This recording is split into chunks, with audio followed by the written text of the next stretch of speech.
Clear.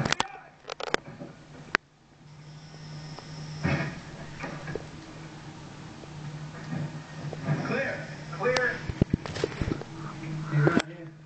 Guys, there are some ripperologists who speculate that Mary Kelly was actually killed in a flat that Jack the Ripper tonight. I'm gonna go see check Senator Dillon's credit card account. It's a long shot, but maybe we can chase a run back to her charge cards.